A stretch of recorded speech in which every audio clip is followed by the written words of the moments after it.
progresivamente, como ya es nuestra costumbre en los últimos 3 años de pandemia, ¿no? Tenemos dos regalos, no les digo qué cosa es, pero que ustedes van a salir no solamente con la experiencia de haber visto un sinnúmero de casos clínicos, sino que también se van a llevar un par de regalitos, aprovechando, pues, aunque ya pasó el Día del Padre para los papás, pero aprovechando, dando la bienvenida a ustedes siempre a nuestros cursos que damos regularmente, tanto presenciales como también en forma virtual, ¿no? En primer lugar, reitero mi agradecimiento en nombre de ONS, Odontología, Negocios y Salud, a todos ustedes por darse un tiempo, tener la paciencia de estar en un día como este, que otros aprovechan en estar descansando con la familia como debe ser, pero que ustedes, además de eso, lo dedican a, a mejorar sus conocimientos o a actualizar la información que tienen, ¿no? En primer lugar, solamente recordar de manera rápida qué cosa es la diferencia entre una incisión y un colgajo. La incisión es el trazo que hacemos nosotros, o el trazado que hacemos nosotros con un instrumento afilado cortante, ¿no? Y el tejido que se obtiene a partir de esa incisión es, pues, un colgajo.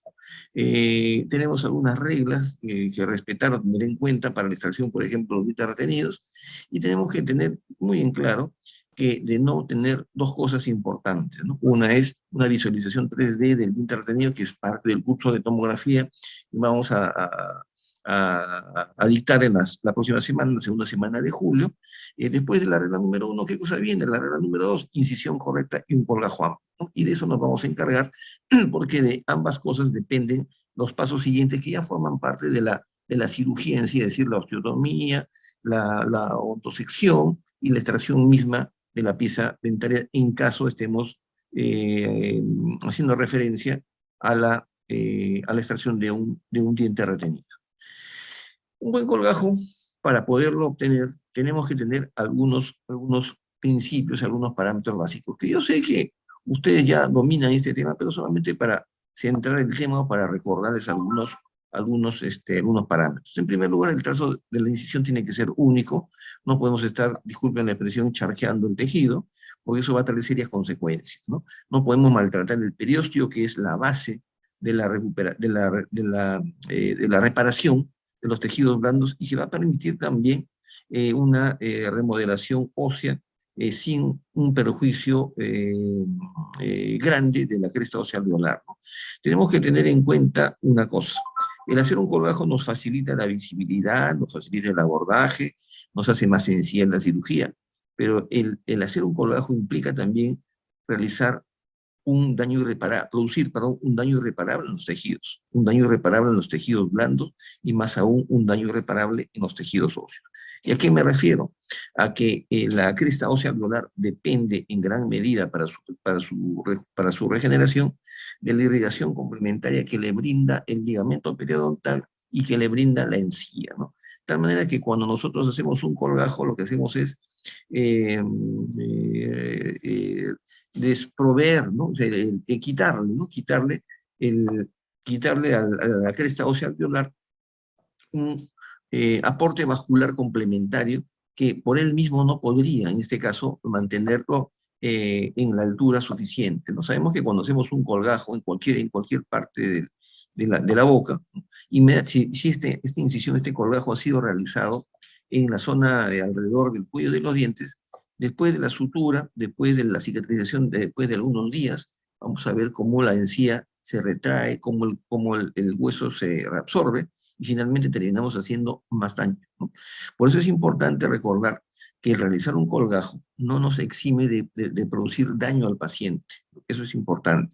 Por eso hay que tratar, en implantología sobre todo, no es el curso, lo que tratamos es de reducir al máximo la realización de colgajos. Sin embargo, en muchos casos es imprescindible.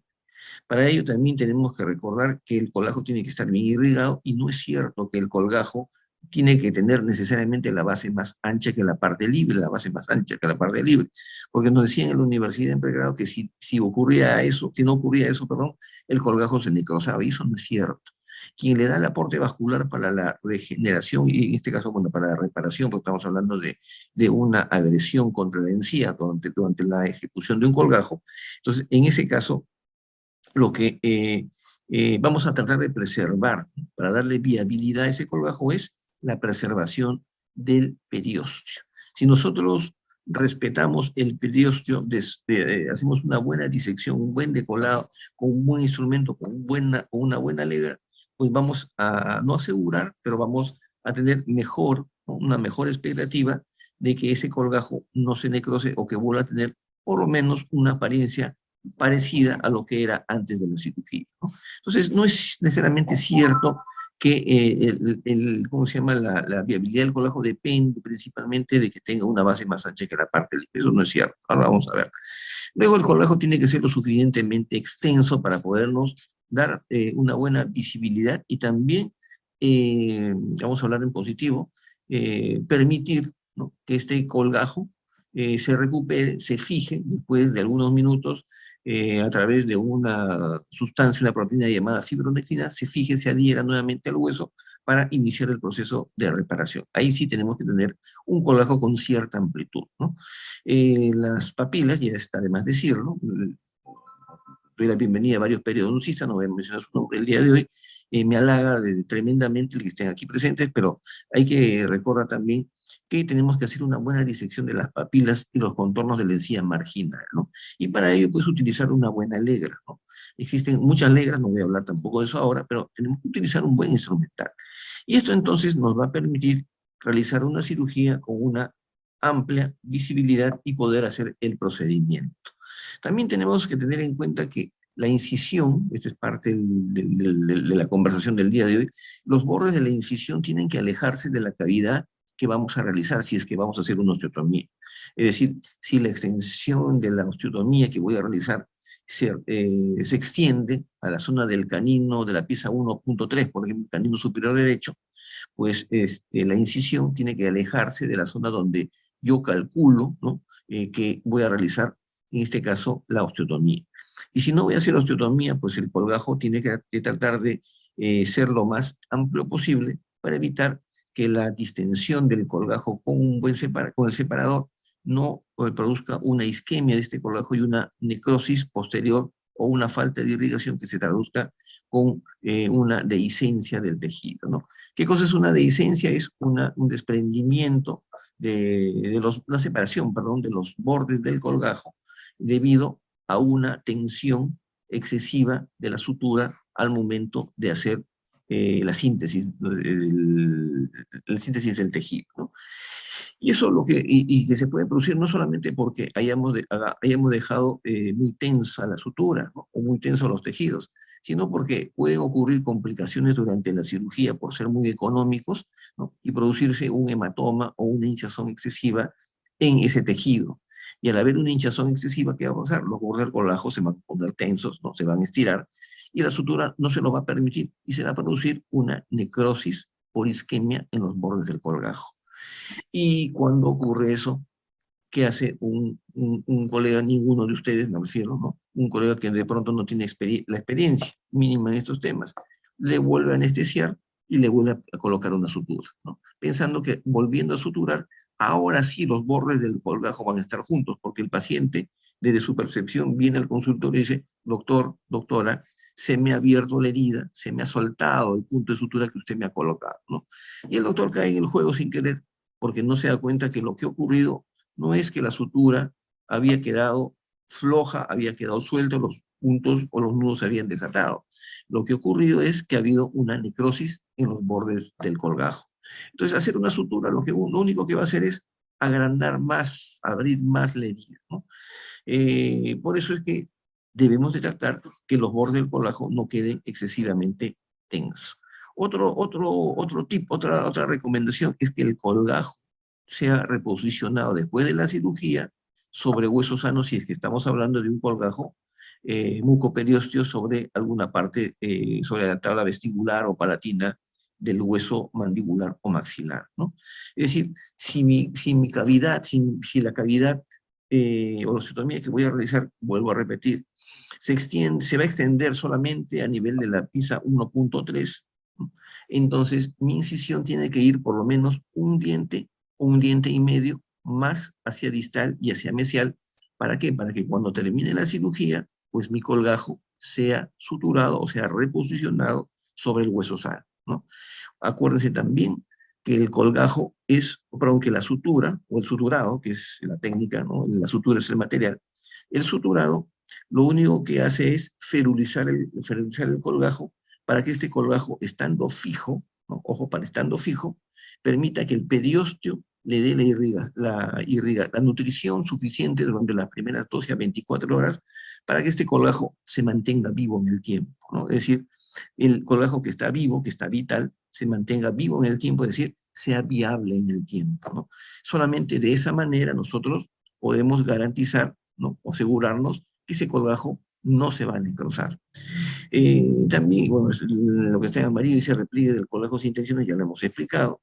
También el suturado no debe tener tensiones excesivas. Y lo último, importante, es que nosotros tenemos que manipular lo mínimo posible este colgajo, ¿no? Y para manipular lo mínimo posible, debemos de utilizar los instrumentos correctos, el instrumental correcto, como es un separador adecuado para lograr nuestro objetivo, ¿no? No se trata de usar el separador para aplastar el tejido, sino para separarlo. El paciente no se edematiza o no se hincha, más claramente no se edematiza, porque hayamos hecho una osteotomía más grande o más pequeña. El paciente se edematiza porque hemos manipulado inadecuadamente los tejidos blandos y hemos destrozado, hemos roto en una proporción mayor los vasos linfáticos que se encuentran en la zona anatómica donde estamos realizando el colgajo, ¿no? Sabemos que hay zonas anatómicas donde existe mayor cantidad, mayor concentración de vasos linfáticos, como son los labios, ¿no? Como es la zona la zona yugal, próxima a los segundos y terceros molares superiores, ¿no? Si vamos más allá, más arriba, la nariz. ¿Y por qué la nariz? Hablo de la nariz porque a veces tenemos que hacer extracciones de dientes retenidos muy cerca al piso de la nariz, un mesiodens, ¿no? Un incisivo central retenido. Y en esos casos, si no usamos un buen separador, vamos a aplastar el tejido y lo vamos a necrosar, ¿no? Y no vamos a tener la opción o la oportunidad de volverlo a reposicionar en su lugar correcto, ¿no? Y más aún si es que vamos a colocar un relleno óseo, que es lo que deberíamos hacer siempre que hagamos una cirugía y dejemos una cavidad, ¿no? Entonces, todo eso tenemos que tenerlo en cuenta, son algunos de los parámetros que tenemos que tener en cuenta antes de realizar la incisión y el colgajo. Si hablamos de tipos de incisiones, las incisiones clásicas son las que están acá, una incisión alrededor del cuello de los dientes, la incisión festoneada, y luego tenemos aquí arriba a la derecha una incisión con doble vertical o doble descarga, que es una incisión tipo Newman, ¿no? Una incisión trapezoidal. Abajo a la izquierda una incisión arciforme, conocida con el nombre de incisión tipo Parch.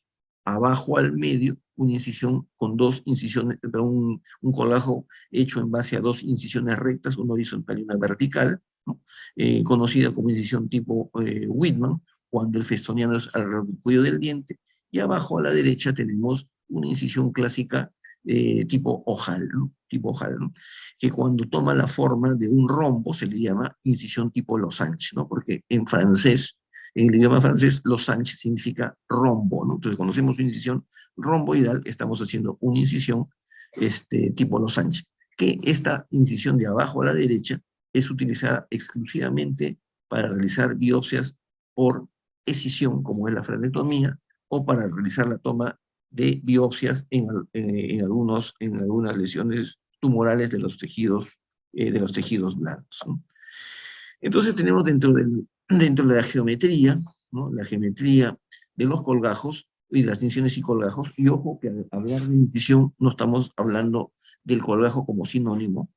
En odontología y en la boca, nosotros sabemos que el nombre de la incisión generalmente, ojo, generalmente coincide con el nombre del colgajo, pero no siempre es así, ¿no? Porque vamos a ver algunos casos en los cuales el nombre de la incisión o la forma de la incisión o el tipo de incisión trae consigo una forma diferente de colgajo. Es decir, no son sinónimos, ¿no? Son dos pasos diferentes dentro de los tiempos quirúrgicos. Tenemos entonces las incisiones que son lineales, y ojo que ninguna persona tiene líneas rectas, ¿no? Todos estamos constituidos por curvas, de ahí que la incisión lineal en odontología casi no se utiliza, ¿no?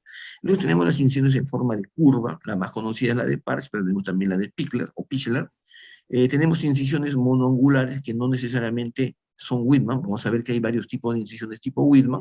Eso es importante recordar porque al momento de diseñar nuestro colgajo tenemos que tener una visión clara de qué tipo de incisión vamos a realizar y no es que en ese momento se me ocurre hacer solamente una Whitman, solamente una Newman, solamente una Festoniana. Existe una infinidad de incisiones que vamos a repasar incluso por zonas anatómicas porque en algunos casos la incisión va a ir de la mano con la zona anatómica que vamos a abordar, ¿no? Luego tenemos la incisión envolvente o festoniana, ¿no? Que la utilizan mucho los periodoncistas. En cirugía bucal no la usamos mucho porque la incisión envolvente o festoniana sirve para hacer una cirugía muy cervical, ¿no? Muy superficial. Si yo quiero hacer una cirugía a nivel de lo que sería el tercio medio de la raíz, la zona apical, ya no me sirve esa incisión, ¿no? Yo he visto colegas que hacen incisiones envolventes o festoniadas para hacer cirugías más apicales. El resultado es la necrosis del colgajo, ¿no? En cambio, la incisión de un ángulo o de dos ángulos, o sea, la trapezoidal y la angular, sí permiten hacer abordajes muy apicales o cervicales, ¿no? En cualquiera de las zonas. Y vamos a ver que hay varios tipos de incisiones trapezoidales, ¿no? Es decir, la incisión tipo Newman que hemos estudiado desde el pregrado no es la única incisión trapezoidal, ¿no? Y no todas las incisiones en boca tienen la incisión horizontal festoneada alrededor del cuello y los dientes. Hay modificaciones que también vamos a ver de manera rápida el día de hoy, ¿no? Y hemos dicho que la incisión tipo ojal o la incisión tipo romboidal la utilizamos para hacer biopsias por incisión de manera generalmente, ¿no? Y si hacemos un diagrama, el de la diapositiva anterior era lo mismo aquí, solamente que era en cuestión de términos. Acá están las formas anatómicas, o las formas geométricas, perdón, disculpen, de las incisiones que pueden ser lineales, en forma de arco, en forma de un ángulo, en forma de dos ángulos, y la incisión de ojal y la incisión de losange. Acá hay un error, no es losange u ojal, es losange y ojal, porque son incisiones distintas, son incisiones diferentes. Y según el espesor del colgajo, yo puedo tomar un colgajo que incluya el mucoperiósteo, es decir, la mucosa, la submucosa y el periósteo, que es lo que hacemos generalmente.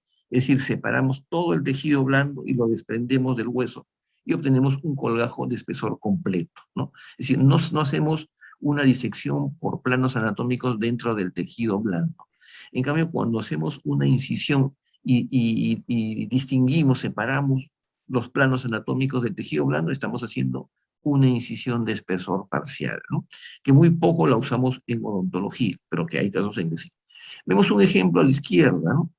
Donde dice espesor parcial, se ha hecho un colgajo trapezoidal, una incisión tipo Newman, en un señor, un joven, que muy joven, porque tenía 29 años en ese entonces, que había sufrido un accidente y había perdido todos los dientes, ¿no? Del maxilar superior. Y cuando le extrajeron los dientes, alguien se le ocurrió pues suturar, ¿no? Está bien, ¿no? Y cuando suturó, vio que el colgajo vestibular le sobraba tejido, ¿no? Como decimos corrientemente, le sobraba tela.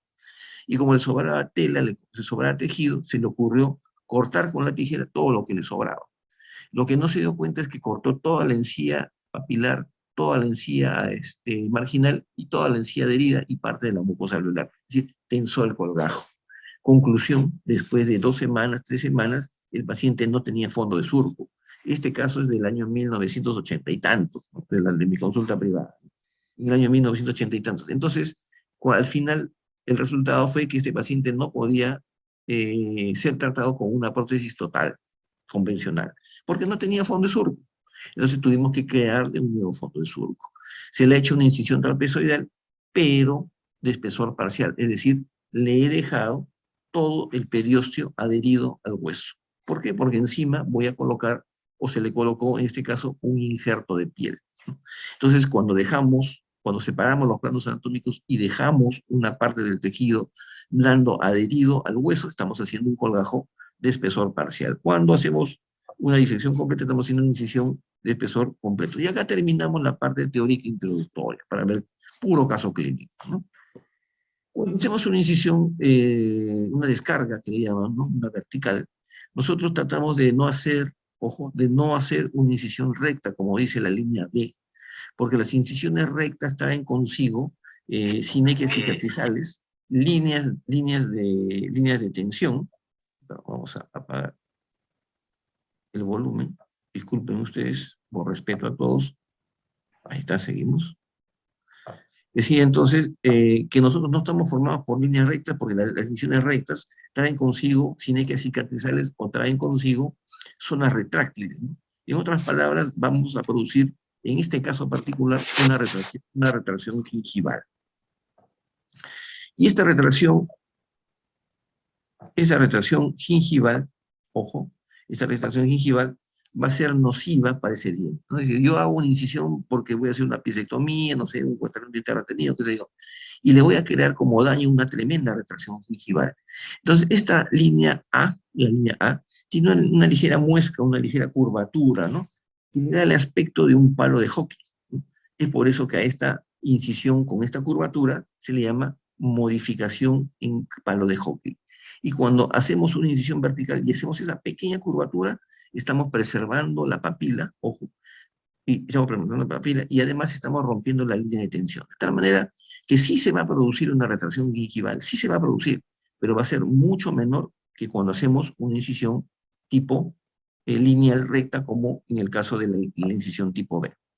Y aunque yo no soy periodoncista de formación, tengo que reconocer lo siguiente, ¿no? Que la papila, perdón, que la encía es muy importante para la estética del paciente. Recién cuando colocamos implantes nos damos cuenta de la tremenda importancia que tiene la encía, pero en general, aún en dientes naturales tenemos que guardar, tener mucho cuidado con los tejidos blandos gingivales, ¿no? Cuando yo estaba en la universidad me decían, Raúl, cuando veas donde hay hueso, hay encía, así me decían, ¿no? Ahora sabemos que es exactamente al revés, es decir, donde hay volumen de encía, hay altura o hay volumen de hueso.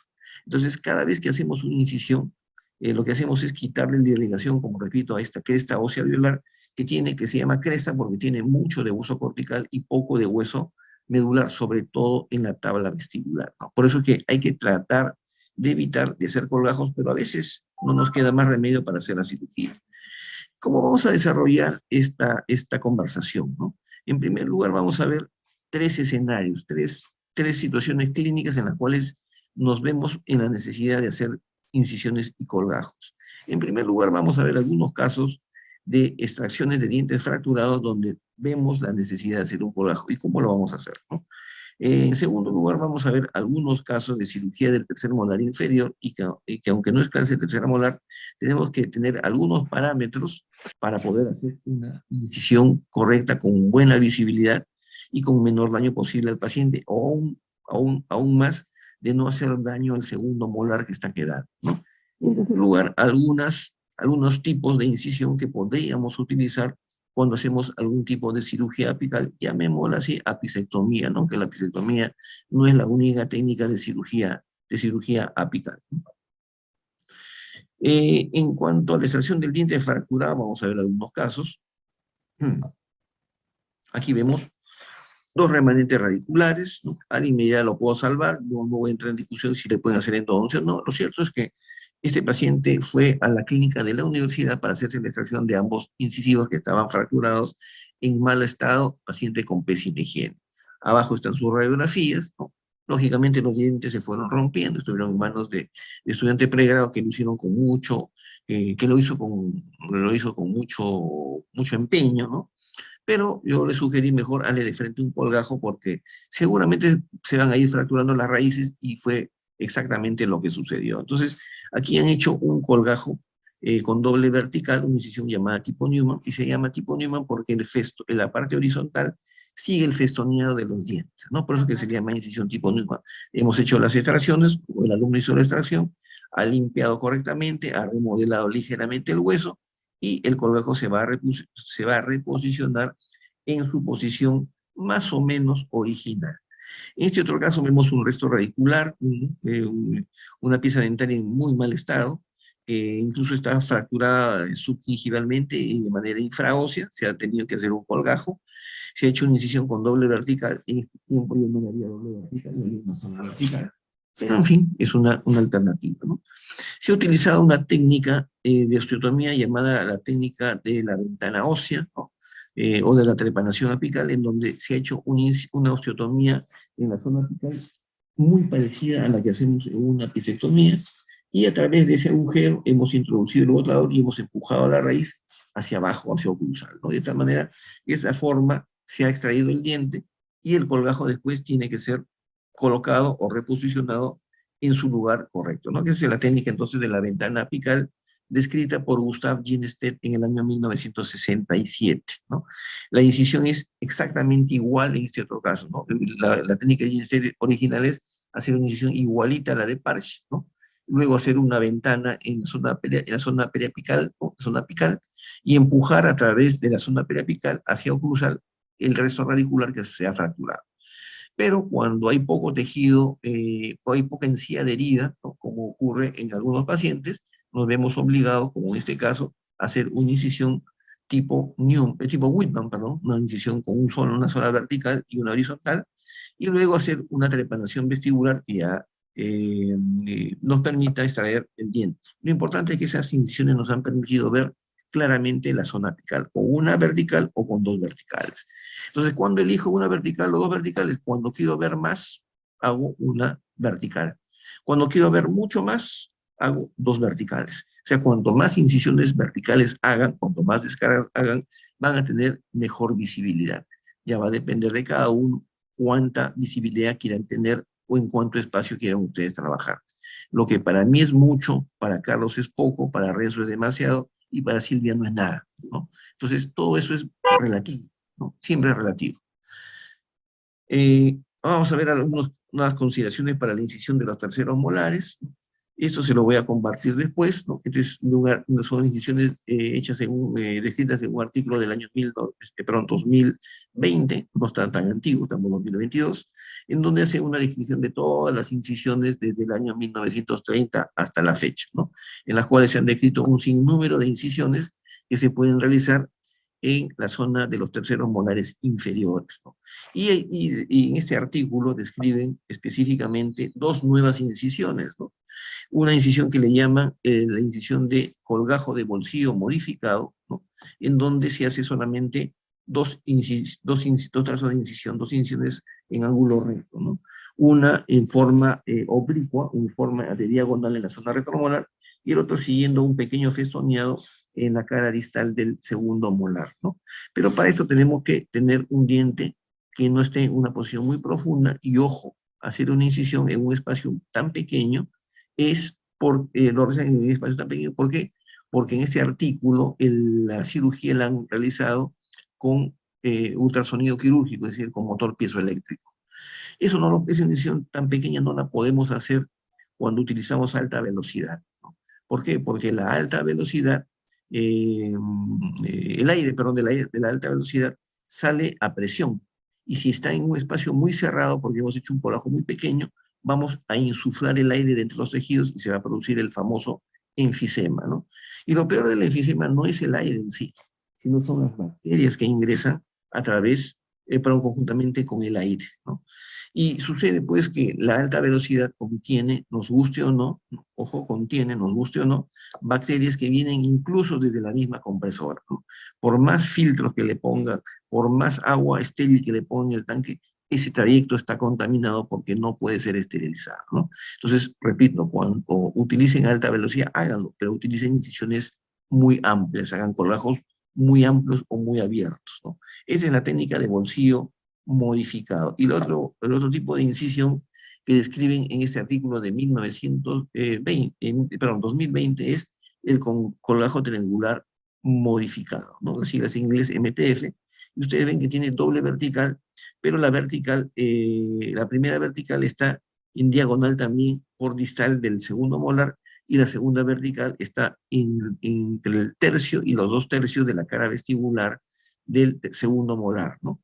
Y ese pequeño colgajo que se ve a la derecha en un artículo científico, en la letra K, fíjense ustedes, es un espacio suficiente para hacer un diente, pero también aquí la cirugía ha sido realizada con motor piezoeléctrico, ¿ya? Entonces, no se nos ocurra hacer una incisión tan pequeña, de un pequeño tamaño, y usamos alta velocidad.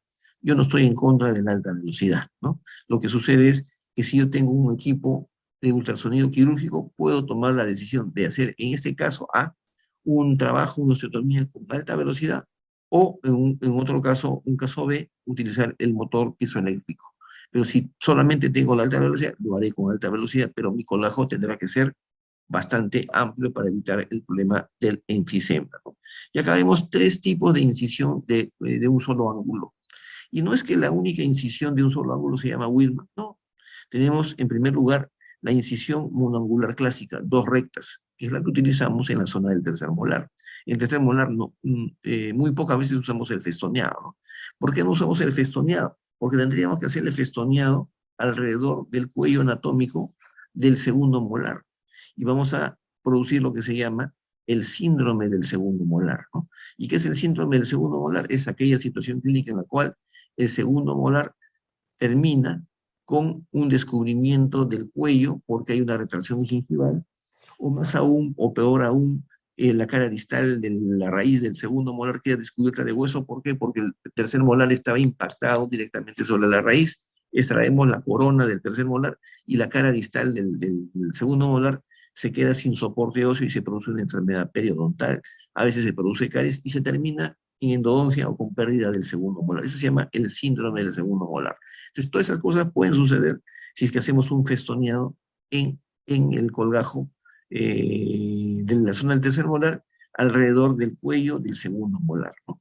Entonces, la incisión Whitman no la utilizamos, la usamos más, hablando siempre en positivo, en otros sectores, menos en la zona del tercer molar. También tenemos la incisión de durante avellanal, ¿no? Que si ustedes se dan cuenta, la base del colgajo es una incisión festoneada, pero la base del colgajo no es ancha como la incisión del medio, que es la incisión tipo Whitman, ¿no? Sin embargo, la incisión de durante avellanal, que la he hecho en pocas ocasiones más por cuestión de costumbre que otra cosa, ¿no? O falta de costumbre, es muy buena y el colgajo no se necrosa a pesar que la base del colgajo es más pequeña que la parte libre del colgajo, ¿no? Rompiendo el mito de que el colgajo tiene que tener la base más ancha que la parte libre, ¿no? Y ojo que la incisión de Durante Bienal fue descrita en el año 1931, o sea, no es una incisión nuevecita, ya está próxima a cumplir 100 años, igual que la incisión tipo Newman, igual que la incisión tipo Whitman, ¿no? Entonces, en la zona del tercer molar podríamos utilizar esta técnica, pero no me gusta, hace muchos años que ya no la realizo, ¿no? ¿Por qué? Porque simple y llanamente no quiero dejar descubierta la raíz del segundo molar, ¿no? Pero es una incisión buena. Yo prefiero hacer una incisión vertical, como es también la misma incisión anterior, es un caso de una extracción de un tercer molar y de un segundo molar, en este caso el segundo y el tercer molar por una enfermedad periodontal, ¿no? Y el tercer molar porque estaba impactado y también había infección periodontal. Pero aquí se ha hecho una incisión que ha respetado en todo caso el premolar restante, el premolar remanente. Aquí sí, acá sí estoy más próximo al lado izquierdo a lo que generalmente yo hago, una incisión vertical por distal del segundo molar, ¿no? ¿Por qué la hago así? Porque trato de no lesionar la encía alrededor del cuello del segundo molar, ¿no? Siempre que pueda hacer ese tipo de incisión, lo haré. Y otro detalle también, que hago énfasis en la cirugía de terceros molares, es que en la incisión horizontal que hacemos en la zona retromolar no debe estar proyectada sobre la parte central de la zona retromolar, es decir, no está proyectada sobre la fosa central, está proyectada sobre la cúspide vestibular para evitar lesionar al nervio lingual que está pasando cerca de la cresta, la parte más alta de la cresta ósea, ¿no? Y en el lado derecho vemos también una incisión vertical con un festoneado en la segunda molar, pero aquí va a ocurrir que se va a producir daño periodontal, gingival y periodontal alrededor del segundo molar. En la zona periapical ya sabemos la incisión clásica de Parch, ¿no? Del año 1906, ¿no? Sí. Karl Parch, no, pero en 1896, Parch describió la técnica de la pisectomía con colágeno y todo en el año 1896, que consiste en incisión festoneada, pero esta incisión festoneada no debe alterar la encía adherida, ¿no? Como ustedes ven en el dibujo, está muy bonito, ¿no? Es decir, la incisión Parch solamente se puede hacer o está indicada de hacer en aquellas zonas anatómicas donde existe una gran cantidad de encía adherida. Y la pregunta es, ¿y dónde existe mucha encía adherida? Existe mucha encía adherida o solo existe encía adherida en cantidad amplia en la zona anterosuperior entre canino y canino superior, ¿no? En otras zonas, la encía adherida es muy delgada. Por eso que la incisión tipo Parch, ¿no? Incluso abajo también es pequeña. La incisión Parch casi exclusivamente la utilizamos en abordajes apicales en la zona entre canino y canino del maxilar superior, ¿no? No la hacemos en otra zona anatómica. Porque si hacemos la incisión Parch en una zona donde existe poca encía adherida, vamos a producir retracción gingival, doctores. Y eso se va a traducir con una exposición del cuello del diente adyacente, ¿no? Entonces, tenemos que pensar también un poco como periodoncista. Vemos entonces que no todas las cirugías apicales se tienen que hacer con incisión tipo Parch. En la foto de la derecha hay una cantidad inmensa de encía adherida, a pesar que se trata de un primer premolar. Es decir, tampoco puedo ser pues, dogmático, ¿no? Yo abro la boca del paciente y veo que tengo que hacer una apicectomía en la primera premolar superior y hay una gran cantidad de encía adherida, le puedo hacer un incisión Parch, ¿no? Siempre y cuando, también otro requisito es que la raíz sea lo suficientemente larga como para que no caiga muy cerca a la encía adherida, ¿no? Pero si no hay, no hay ese grosor de encía adherida o la raíz es muy larga, no me queda más remedio que hacer una vertical o dos verticales, ¿no? Como vemos en la imagen del medio y en la imagen de la izquierda. Entonces, ¿de qué va a depender que mi diseño del colágeno cuando haga la apicectomía sea una vertical, dos verticales o una parche? Parche solo cuando estamos en la zona entre canino y canino superior y la encía no es muy, perdón, y la raíz es tan larga, ¿no? Que la incisión va a quedar en medio de la mucosa alveolar. Caso contrario, la raíz es corta, la raíz es pequeña, o la lesión es muy grande, entonces cuando haga la osteotomía va a quedar, el hueco, la cavidad va a quedar muy cerca de la encía adherida. No puedo hacer una incisión tipo parche. Tengo que hacer una vertical, o mejor le hago dos verticales para poder ver bien lo que voy a hacer en la zona apical, ¿ya? Esa es una recomendación, estamos hablando de diseño de colgajo. Pero si vemos un caso como el de la izquierda, donde hay una lesión grande en la zona vestibular, y fíjense, el tamaño de la lesión es inmenso, ¿no? Y para mí esto no es inmenso, ¿no? Pero en proporción a la raíz es inmenso. Este, eh, la incisión quedaría muy cerca del cuello del diente, por lo tanto no se puede hacer una incisión tipo Parse. He preferido hacer una incisión tipo Newman, dos verticales, ¿no? Y fíjense que la vertical me parece más bonito, más exacto, el concepto de que nos alejamos un diente hacia mesial y un diente o un diente y medio hacia distal. Estoy cumpliendo mi parámetro, estoy diseñando bien mi colgajo. De tal manera que en el caso del lado izquierdo, después de hacer toda la cirugía, mi colgajo se va a reposicionar en parte sobre hueso sano. Estoy garantizando que no se va a producir una necrosis del colgajo. En cambio, en la imagen del medio y en la imagen del lado derecho, ocurre que la lesión es muy grande en relación o en proporción a la raíz del diente, o en el caso del medio, la raíz está vestibularizada y está descubierta, está desprovista de hueso en la zona vestibular. Entonces, en ambos casos, he tenido que hacer una incisión con doble vertical, porque quiero llegar a ver bien la zona apical, eso no lo puedo conseguir con una sola vertical, y no puedo hacer una incisión de Parse. ¿Por qué? Porque la lesión es muy amplia, ¿no? Está muy cerca de la parte cervical de la raíz del diente, entonces va a quedar un defecto óseo o va a haber una tremenda retracción gingival, ¿no?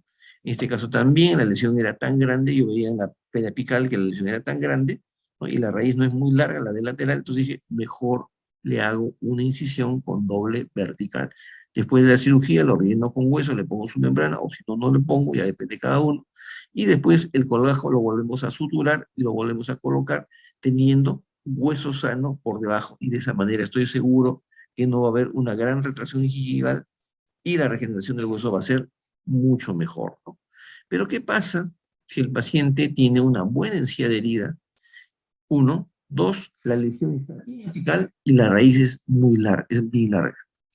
Quiero ver bien la zona apical, pero como la lesión es tan grande, la incisión de Parch me va a quedar corta, se me va a necrosar el tejido, lo voy a aplastar, ¿no? Como dicen los loretanos, lo voy a machucar, dicen, ¿no? Así que no, los loretanos cuando hablan de su plátano, dice, yo como un plátano machucar, no plátano aplastar.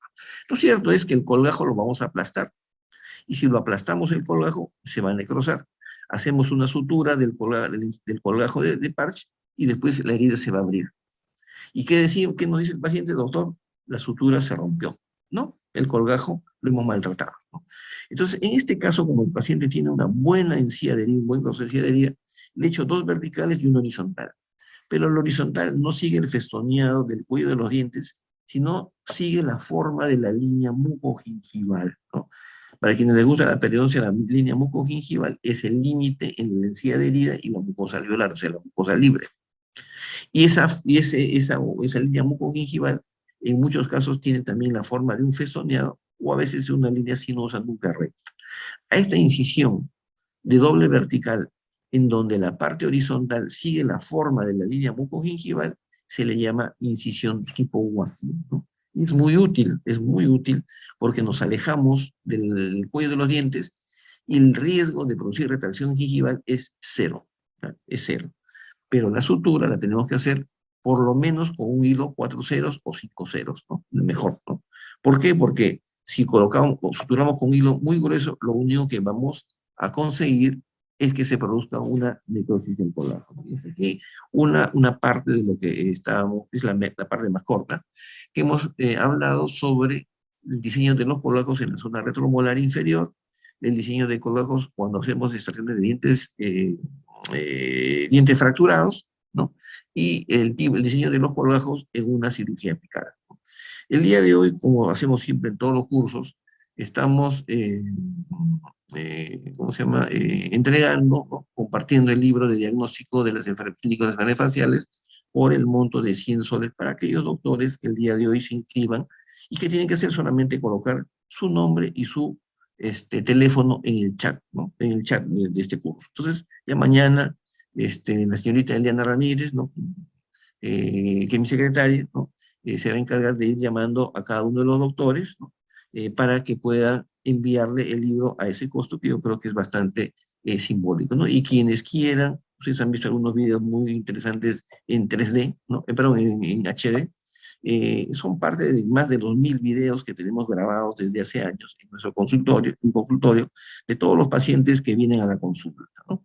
Entonces estamos también ofreciendo este USB de 8 gigas y contiene 4, 5, 6 videos, lo que alcance, ¿no?, dependiendo de la longitud ¿cómo se llama?, del video, ¿no? Y que pueda ser contenido en este USB de 8 gigas, ¿no?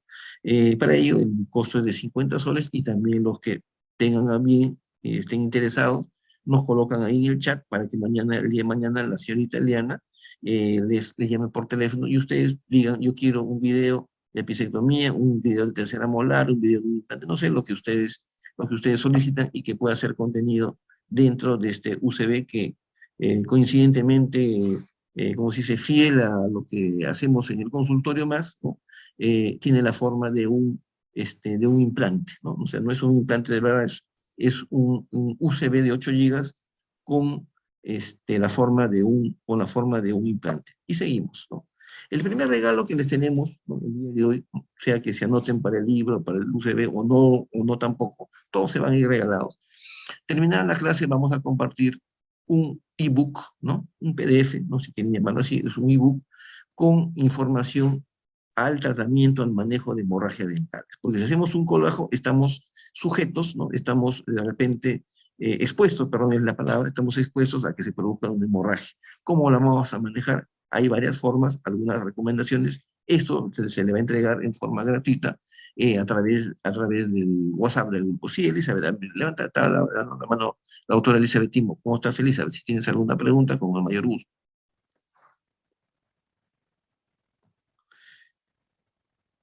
Están anotando. Entonces seguimos avanzando. La segunda parte, ¿no?, que es la más grande, no es la mitad, ¿no?, es la segunda parte, vamos a hablar sobre, o presentar casos clínicos sobre cirugía, los colgajos en cirugía del paladar, cómo lo vamos a hacer, ¿no? Hay recomendaciones y recomendaciones, ¿no? Luego vamos a hablar sobre incisiones y colgajos en el paciente denturotoral. Es diferente, son conceptos muy importantes, no solamente para quienes colocan implantes, sino en cirugía bucal convencional, ¿no? Una hiperplasia gingival, ¿qué parámetros tenemos que tener en cuenta para no perder el fondo de surco, ¿no? El fondo de surco, porque vamos a confeccionar una prótesis total convencional, no queremos perder el fondo de surco. Eso vamos a hablar en esta segunda parte. Luego también de colgajos, ¿no?, o diseño de colgajos en las cirugías del mentón, ¿no? Y no se trata solamente de injerto de mentón para los que estamos metidos en implantología, puede ser la extracción de un canino en la zona del mentón, ¿no? Como vimos un video al inicio, para quienes entraron un poco antes, ¿no? Pasamos una miscelánea de videos en HD, en uno de ellos, ¿no? Sobre cirugía en el mentón, ¿no? Después también vamos a hablar algo, ¿no? Algo, porque no es el curso de implantología, de cuál es el diseño, ¿no? Cómo tenemos que diseñar o cómo diseñamos el colgajo en la colocación de implantes, porque también hay parámetros generales que difieren del diseño de colgajos en otros pacientes, ¿no? Y al final vamos a terminar, como siempre nos pasa, todos los que hacemos algo estamos expuestos a cometer errores. No se ha equivocado aquella persona que no ejerce la profesión. Todos los demás hemos cometido errores o hemos tenido complicaciones. Lo hemos hecho muy bien, pero han habido complicaciones. Nadie está libre de eso. De eso vamos a hablar en la última parte. Entonces empezamos hablando de la cirugía en el paladar, del colgajo palatino. ¿Qué tal, Flavio? ¿Cómo está? Buenas noches. Tenemos en este caso un doble problema, ¿no? Tenemos dos caninos. Como digo yo en el consultorio, cada vez que viene un paciente a someterse a una cirugía de extracción de terceros molares o que tiene, o perdón, de caninos retenidos, ¿no? El paciente me pregunta, dice, doctor, me dice, me han hablado muy bien de usted, dígame, ¿qué me recomienda? ¿Me extraigo los dientes o le extraigo los dientes a mi hijo o le pongo dos botones y le hacen ortodoncia? Digo, yo no puedo opinar de eso. ¿Por qué? Porque yo soy cirujano, yo no soy ortodoncista. Aquí, señor, señora, señor papá, señora mamá, el arquitecto de esta obra de arte es el ortodoncista. Yo soy el ingeniero, ¿no? El arquitecto diseña toda la casa y para construir la casa, ¿qué hace el arquitecto? Contrata o llama al ingeniero civil, llama al ingeniero eléctrico, llama al ingeniero sanitario y así sucesivamente. Entonces, eso no desmerece para nada el trabajo de los ingenieros. Pero es que hay alguien que hace un diseño general, el que decide qué cosa va a hacer en macro con el paciente. Y en este caso particular, hablando de los intervenidos, el arquitecto del tratamiento es el ortodoncista. Entonces, en estos casos, el paciente viene a mi consultorio o viene a mi consulta ya con el diagnóstico y ya con la decisión de hacerse o no la cirugía de extracción de los dientes retenidos. En estos casos, en este caso particular, el paciente viene con la orden del ortodoncista para que le haga la extracción de los ambos, del canino retenido, ¿no? Que en este caso, de acuerdo con la tomografía, se encuentra más hacia el lado palatino, ¿no? Entonces, para hacer la extracción, hacemos una incisión envolvente en el lado palatino, y lo que dice Ríez Centeno es que el colgajo tiene que ir de primera premolar a primera premolar. Eso es exagerado, ¿no? La recomendación es que si el canino es del lado izquierdo, entonces la incisión se va a proyectar o se va a extender hasta los premolares en ese lado. Y en el otro lado solamente va a llegar hasta distal del canino opuesto, ¿no? Repito, si el canino es del lado izquierdo, nos vamos hacia distal del primero o segundo premolar, y hacia el otro lado nos iremos hasta distal del canino derecho. Y si el canino es del derecho, hacemos lo contrario.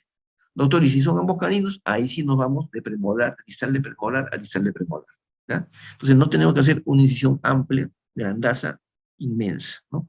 Acá hay un comentario de Paul, dice, buenas noches, doctor, yo tenía un quiste dentígero. Claro, bueno, si hay un quiste dentígero es otra cosa, ¿no? Pero habría que ver en la panorámica y la tomografía la extensión de la lesión, ¿no? Muy pocos son los quistes que se extirpan por el lado palatino, con excepción del quiste nasopalatino, ¿no?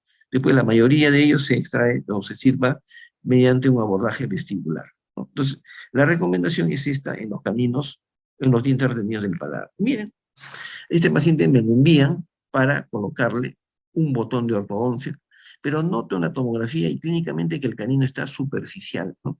Me doy cuenta que el canino, perdón, se encuentra literalmente por debajo de la mucosa palatina, y si hay una pequeña capa de uso, pues la retiro, le hago una pequeña ostotomía, pero lo que hay que realizar es una incisión en forma de ojal, perdón, en forma circular, ¿no? Ovoidea sería en este caso, ¿no? Alrededor de la corona del canino. Descubro la corona en cualquier lado, en este caso el lado palatino, en el que está expuesto, y le coloco un botón y lo uno con un alambre para que posteriormente el ortodoncista haga el trabajo que tiene que hacer, ¿no?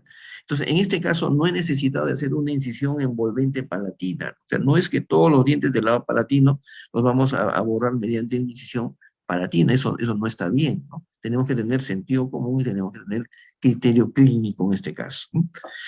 Vemos entonces otro caso, en este caso el paciente tiene un canino en el lado del mentón, ojo que no estoy exponiendo con detalle la tomografía, etcétera, porque no es el momento, ¿no? Pero créanme que estaba ubicado por el lado palatino, o sea, por examen clínico, por la tomografía, ¿no? Por la panorámica no es válida para este propósito. Y lo que se ha hecho es un colgajo que va desde distal del canino derecho hasta distal del premolar, del segundo premolar izquierdo.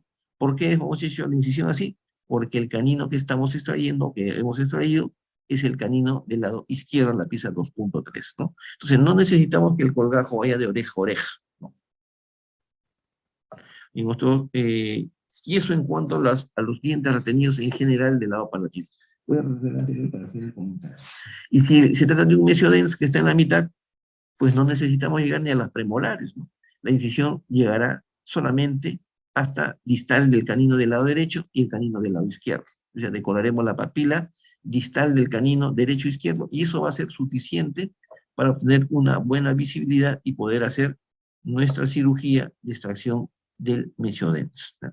Entonces, hechas estas aclaraciones, vamos ahora a ver algunos casos de incisiones psicológicas en el edéntulo total.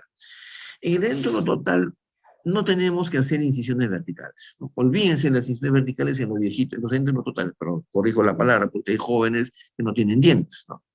Como hay viejitos que tienen muchos dientes, ¿no? Me retiro la expresión.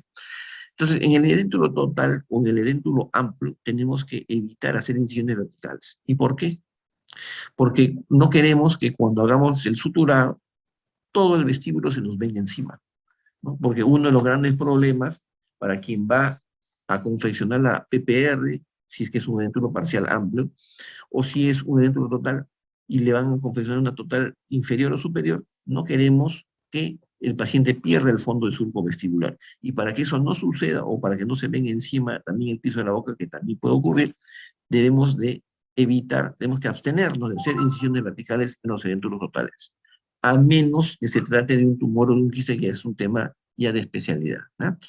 Si tenemos que hacer una cirugía en el lado derecho y en el lado izquierdo, por ejemplo, se le digo a los doctores cuando van a colocar implantes, y vas a colocar un implante en el lado derecho y un implante en el lado izquierdo, entonces haz dos incisiones. ¿Para qué vas a hacer una sola incisión de canino a canino?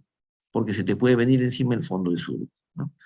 Tenemos que tratar de evitar, ¿no? Evitar de recortar demasiado el colgajo a nivel de la encía de herida en estos pacientes. Porque ¿quién mantiene el fondo de surco? Uno, las inserciones musculares. Y dos, la encía de herida.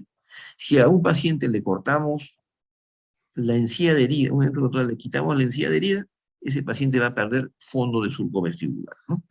También tenemos que tratar de evitar colgar incisiones verticales, ¿no?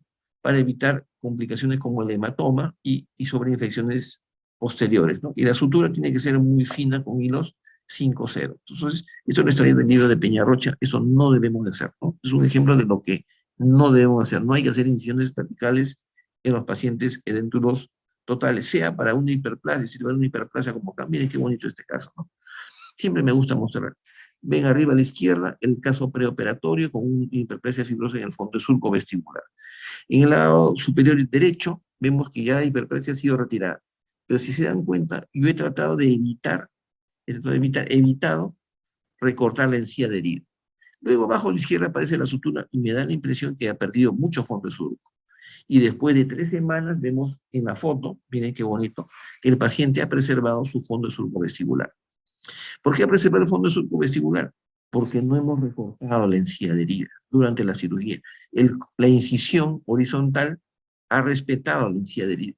Claro, si la lesión hubiera estado más superficial, no más hacia el borde, hubiera sido inevitable. Hubiéramos tenido que perder encía de herida.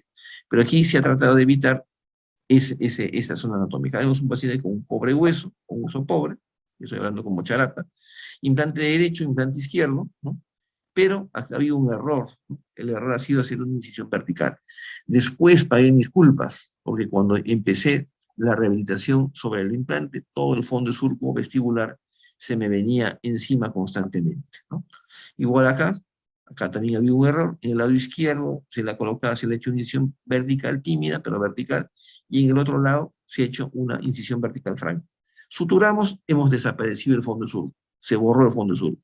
Claro, alguien me dirá, pero este paciente lleva implantes, pero igual no podemos hacerle ese daño. En la zona del mentón, ojo, la zona del mentón es una zona donde existen pocos o nulos elementos anatómicos trascendentes. Es decir, ¿qué daño vamos a hacer decolando el músculo cuadrado del mentón, la borda del mentón? Nada, ¿no? Haciendo osteotomía siempre que no sea en la línea media, ¿no? Vemos un canino en el lado vestibular inferior, también vuelvo a repetir, el paciente viene con la indicación del ortodoncista de hacerle la extracción del canino retenido, ¿no? Porque si a mí me preguntan, le digo, si no te molesta, no te hagas la cirugía, ¿no? Este es otro caso también, se fue el audio, sí, pero se fue el audio, yo estoy con el audio normal acá. Si hay falta de audio, me avisan, por favor, pero sigo con lo mismo audio. Revisen en todo caso su conexión. Aquí vemos, por ejemplo, en la tomografía de este otro caso, que en la tomografía se ve que hay una dilaceración en la zona vestibular, ¿no? En este caso he realizado audio normal, perfecto, muchas gracias. Sí, es el audio de la computadora del autor.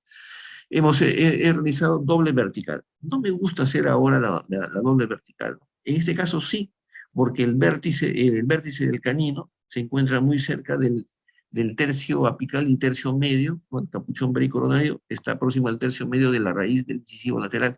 Me veo obligado a hacer una incisión con doble vertical, una Newman, ¿no? Pero si el canino estuviera más abajo, le haría una incisión que vamos a describir minutos después, que se llama incisión mentoniana, ¿no? Acá también, ¿no? Hay un canino que está muy cerca de la raíz de los dientes, me obliga a hacer una incisión, en este caso también con doble vertical, ¿no? Ya la técnica quirúrgica no es importante, estamos hablando solamente del colgajo. Acá también una incisión tipo Newman, festoneado cervical, va a traer sus consecuencias, pero no me queda otro remedio porque la corona del canino, el vértice del canino, está muy cerca de las raíces de los incisivos inferiores. Estamos hablando de diseño de un buen colgajo. Doctor, ¿y qué pasa si le hago la incisión y no decolo las papilas?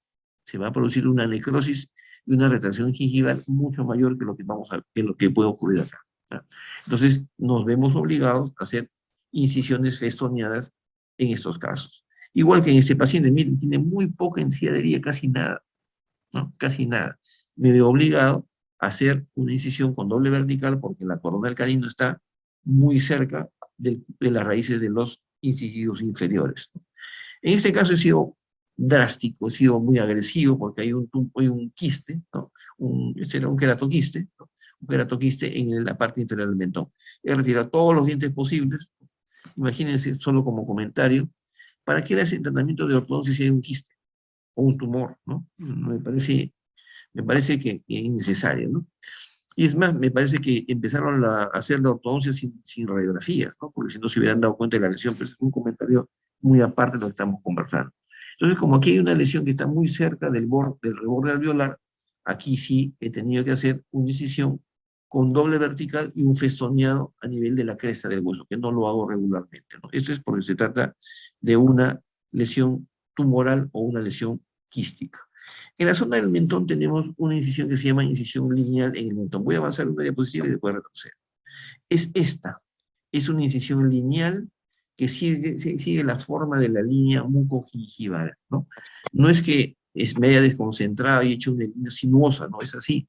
La incisión es una sola incisión horizontal, no lleva verticales y se realiza a nivel de la línea mucogingival siempre y cuando el paciente tenga una buena cantidad de enciadería. Y la incisión se tiene que extender desde el canino, pero desde la segunda premolar hasta la segunda premolar del lado opuesto, ¿ya? Entonces, por esa razón es que la incisión es sumamente larga, ¿no?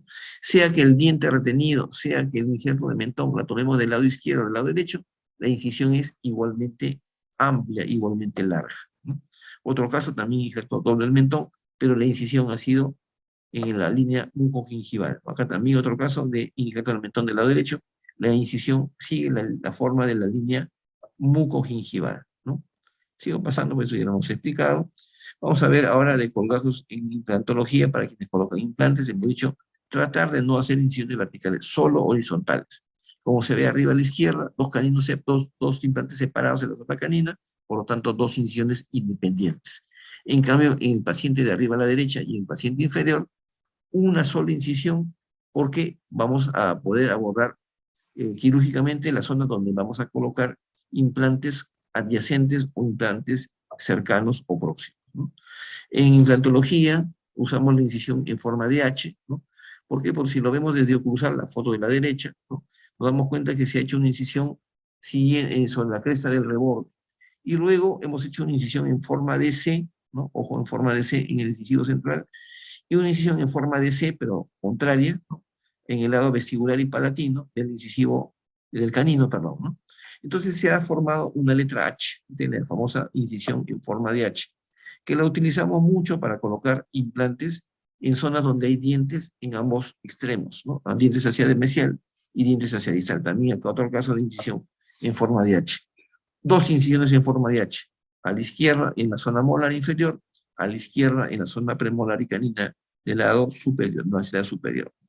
Acá también una incisión en forma de H. La incisión en forma de H es la más común en implantología, ¿no? Pero cuando el paciente tiene extremo libre y solo hay dientes a uno de los lados, pues esto nos va a permitir hacer una incisión en forma de C, ¿no? Por distal del último diente presente, y una incisión vertical sobre la cresta del reborde. Se ha formado una letra T. Por eso que esta incisión se llama incisión en T.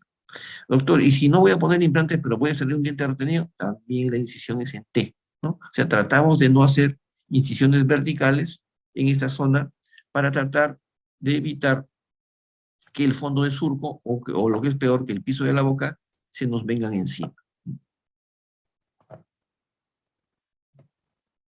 Acá también una incisión en T, se ve una incisión lineal, pero hay un festoneado por distal del último premolar. En cambio aquí la incisión es redonda, es circular, como vimos en el paladar cuando coloqué un botón de ortodoncia, ¿no? En este caso es para descubrir un implante después del tiempo de desintegración. Igual, una incisión en forma circular, que lo usamos bastante para colocar el famoso tornillo de cicatrización, ¿no? Acá también utilizando una incisión circular con un bisturí circular, ¿no? Cuando vamos a colocar implantes con la técnica sin colgajo o técnica flapless, ¿no?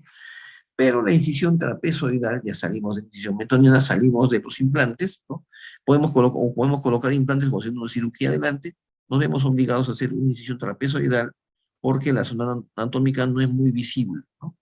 Entonces, tenemos que tener en cuenta que para hacer incisiones en los edéntulos totales, antes que cambie el tema, no debemos de hacer incisiones verticales, solamente incisiones horizontales, ¿no?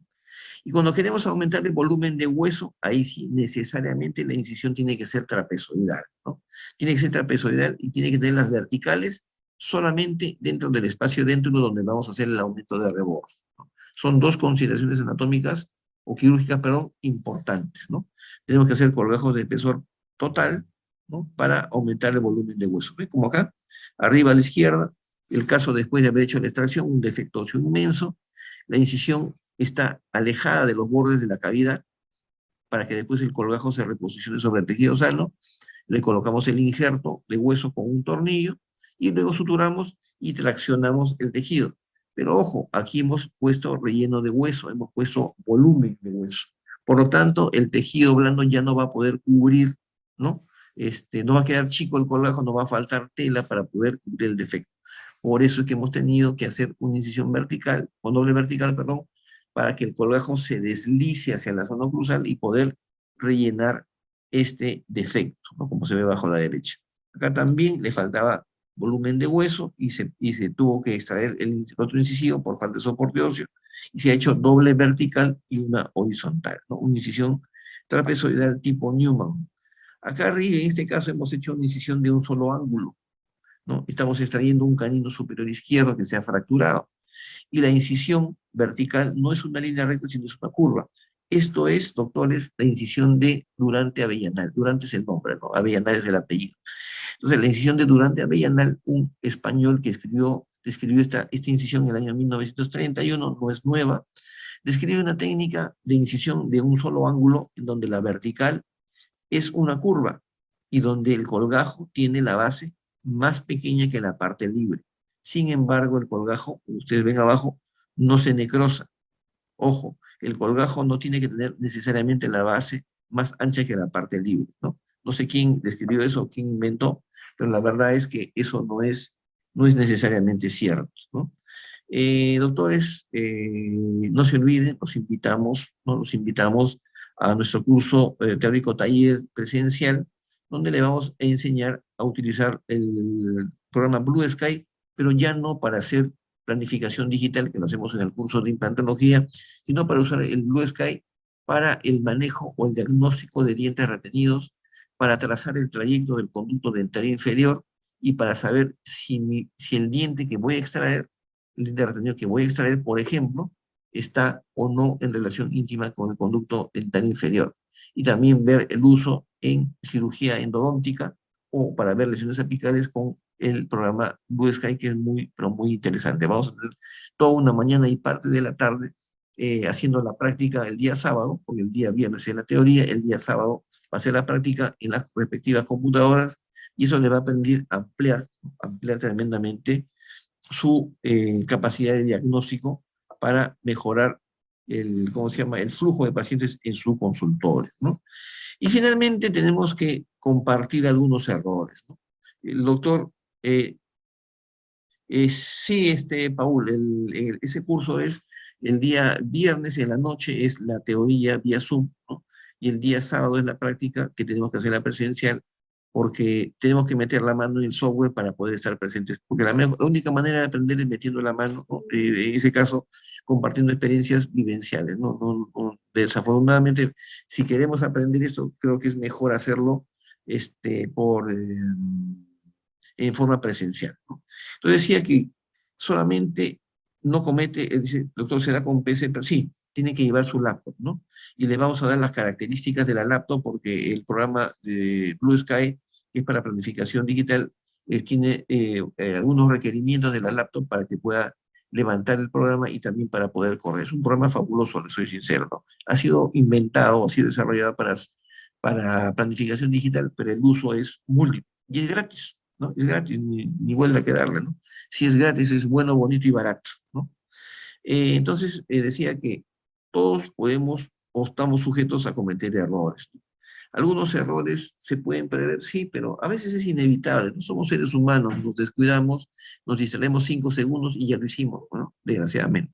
Y después uno dice, ¿y por qué lo hice? Ya lo hiciste, te desconcentraste. La cirugía tiene que ser hecha de todas maneras en un momento en el cual estemos con la cabeza fría, tranquilo. Todo se puede complicar, pero con cabeza fría todo se soluciona. Pero con cabeza caliente, miren, son las 9 de la noche y a alguien se le ocurre hacer una cirugía tercera hora a esta hora, olvídense, están cansados, están agotados, todo le va a pasar. Encima están con la premura de irse a su casa, ¿no? Quieren descansar, se les complica peor y todo les pasa. Entonces, todas las cirugías tenemos que hacerlas en un momento programado, en un momento tranquilo, ¿no? No se olviden que no es el tema, pero las cirugías se cobran no por los materiales que usamos, sino por las posibles complicaciones y por el riesgo que asumimos al hacer una cirugía.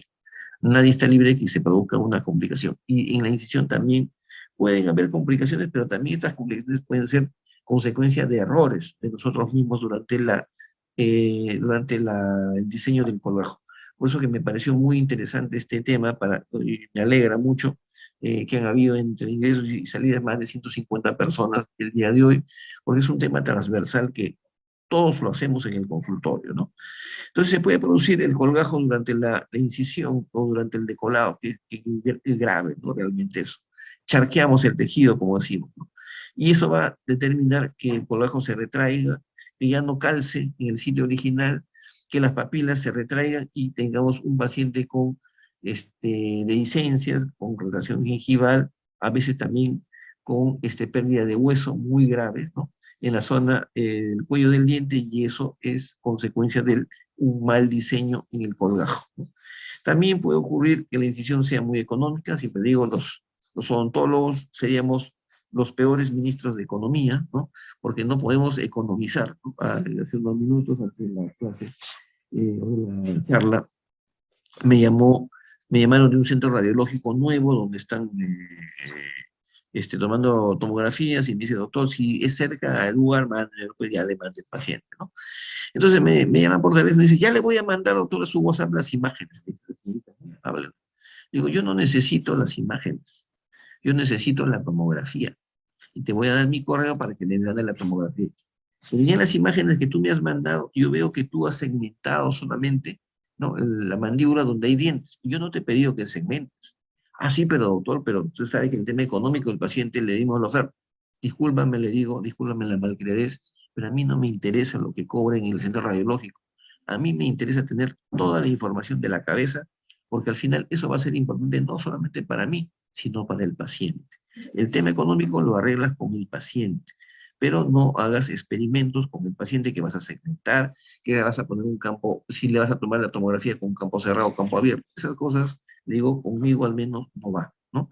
Entonces no podemos hacer un colágeno pequeño porque voy a suturar, quiero suturar poco, ¿no? O quiero hacer una sutura y le pongo pues un hilo, 2 ceros, ¿no? O 3 ceros, y la sutura termina malogrando mi colágeno, lo termina necrosando la papila, ¿no? Esas son cosas que pueden ocurrir o que ocurren porque tenemos un equivocado sentido del ahorro, ¿no? Otra cosa también que ya no vamos en el extremo, pues hacemos una incisión inmensa, ¿no? Para hacer un abordaje pequeño, ¿no? Claro que eso crea menos daño, pero de todas maneras también es un problema, ¿no? Bueno, si se trata de un implante o de un diente, hacemos una exposición innecesaria del implante o del diente y eso va a tener consecuencias porque va a haber una retracción gingival y otros errores como los que voy a compartir el día de hoy, ¿no? Acá, por ejemplo, un caso que ya tiene muchos años, del año 2005, 2004, por ahí, ¿no? Con alegría veo que siguen entrando los colegas, que bueno. Este, el paciente viene de Puno, ya con la prescripción de su dentista, de hacerle la extracción de los 2 caninos, pero en este caso primero había que hacerle la extracción, perdón, la colocación de un botón, perdón, la extracción de un supernumerario, un mesionés acá pequeño, y este incisivo me dijeron, hay que amarrarle, hay que ponerle un dispositivo de ortodoncia, un botón, o si no se puede, bueno, un alambre, ¿no? Para hacerle la extracción ortodóntica. Perfecto, le digo, no hay ningún problema. Y yo arranco la incisión. Y miren, cometí el error. Hice 2 verticales, pero no sé por qué. Me descuidé,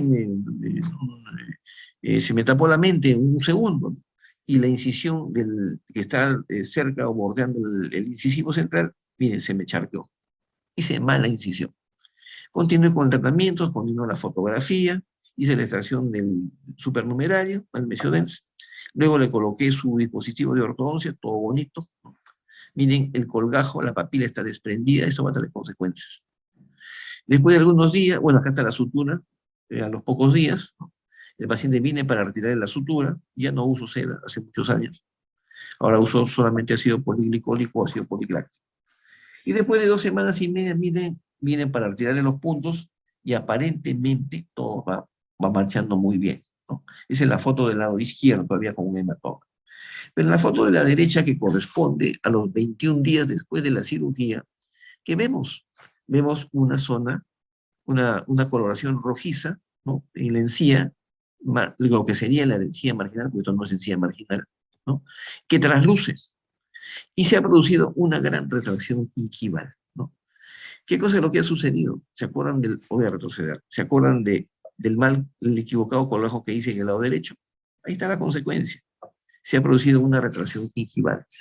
Y esa zona roja no es placa bacteriana. El paciente me dijo, otro día no me he cepillado. Sí, está bien, no te has cepillado. Pero en verdad no era eso, era que yo había cometido un error al momento de hacer la incisión y el colgajo. Y lo que ha sucedido es que se ha perdido la encía queratinizada. Lo que ha ocurrido es que se ha llenado solamente con mucosa alveolar, pues eso ni siquiera es encía adherida. Yo recorté o yo produje una necrosis de la encía adherida. Y lo que va a ocurrir de aquí para adelante es que la retracción gingival va a aumentar. Uno. Y dos, que la zona roja también se va o va a aumentar o se va a mantener esa proporción, pero no va a desaparecer. ¿Qué tendría que hacer? Un injerto de conectivo. Miren, ¿a dónde tengo que llegar para corregir esto? Esto se hubiera podido evitar si hubiera hecho un colgajo, una incisión y un colgajo de manera correcta, ¿no? Ese es otro caso, ¿no? Donde el objetivo era aumentar, o fue aumentar de volumen el hueso, porque le iba a colocar estos implantes. Le coloqué relleno de hueso, coloqué una lámina de titanio azul, se llama así, y después coloqué el colgajo, ¿no? No hubo aparentemente tensión, aparentemente, pero en uno de los lados, en el lado derecho, ¿no? El colgajo tuvo los bordes muy tensos. Agarré mi sutura, estaba ya cansado, ajusté la sutura, ya está cerrado. Yo mismo me engañé. Porque cosa fue lo que sucedió? Porque justo en ese lado, miren, se ha producido una dehiscencia. Y esa dehiscencia va a hacer que las bacterias puedan contaminar la herida, y si contaminan la herida, va a perder el hueso, va a perder todo lo que yo he aumentado, todo lo que el paciente ha hecho esfuerzo, y yo también, más el paciente que yo, en este caso, porque es la salud del paciente, y pueden ocurrir grandes pérdidas de hueso y grandes pérdidas de tejido blando solo por no haber hecho una buena recolocación del colgajo y una buena sutura o un buen suturado del colgajo, ¿no? Eh, el segundo regalo, ¿no? Este es un regalo que de repente no se lo esperaba, ¿no? Es que nosotros tenemos en nuestra página web, ¿no? www, bueno, ya no se usa el www, ¿no? ons.pe, ¿no? Odontología, Negocios y Salud. Ahí tenemos una parrilla con cerca de 60 cursos virtuales, 100% virtuales.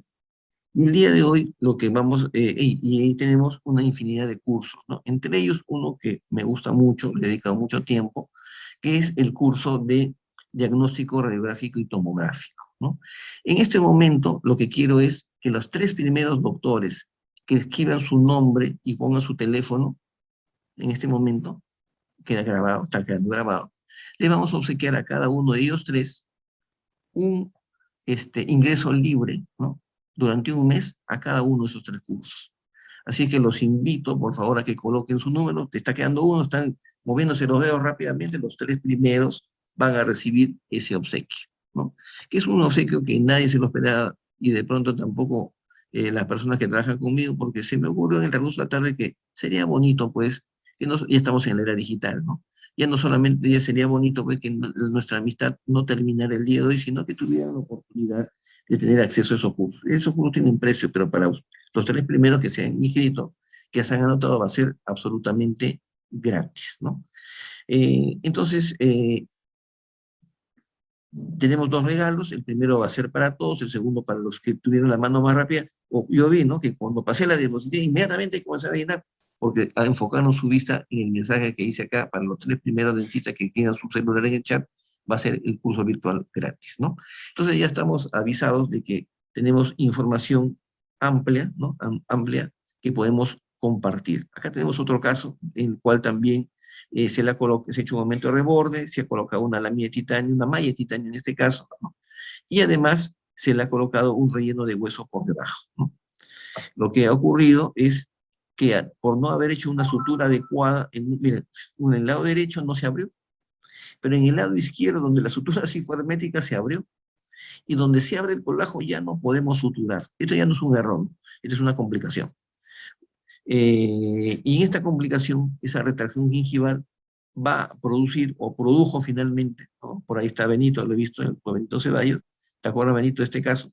Finalmente tuvimos problemas y no se ganó prácticamente nada de volumen, a pesar de haber hecho un tremendo esfuerzo. En ese caso fue la falta de irrigación del tejido, ¿no? Porque no se ve que el colgajo esté morado, esté cianótico en el momento del suturado, ¿no? Simplemente hubo una complicación, ¿no? En este caso no es una complicación, es un error, ¿no? Porque al colocar este implante no he debido de hacer, o estos implantes no tenía necesidad de hacer incisiones verticales. Yo no tengo que hacer, sí, pues es una exposición de la malla. Cuando se expone la malla, no necesariamente se pierde el volumen de hueso, ¿no? Pero a veces sucede que sí se pierde, en este caso sí se perdió, o no se ganó en todo caso. Aquí lo que ha ocurrido, bueno, es un paciente de la universidad, ¿no? Hace años yo tenía a cargo un curso, un diplomado de implantología, después por diferentes razones, o ese me tiraron un puente, me sacaron y me dediqué a hacer mis cosas en forma privada. Pero en ese tiempo colocábamos muchos implantes en la Universidad de Villarreal, ¿no? Este es uno de los casos donde primero se colocó un injerto de hueso, y el problema es que para eliminar el tornillo, ¿no? Y después le puse el implante. El error ha sido hacer un colgajo con 2 verticales abajo cuando debía haber hecho una incisión lineal o una incisión ancha, ¿no? Ese ha sido el error. Y eso trae consecuencias estéticas en la corona futura, ¿no? Acá no es un error, acá es una complicación. Hay un frenillo muy próximo a la zona donde hemos colocado previamente un injerto de hueso, ¿no? Y haciendo la frenectomía se solucionó, ¿no? Pero de todas maneras es una paciente que tenía muy poca encía adherida. No es un error, es una complicación, ¿no?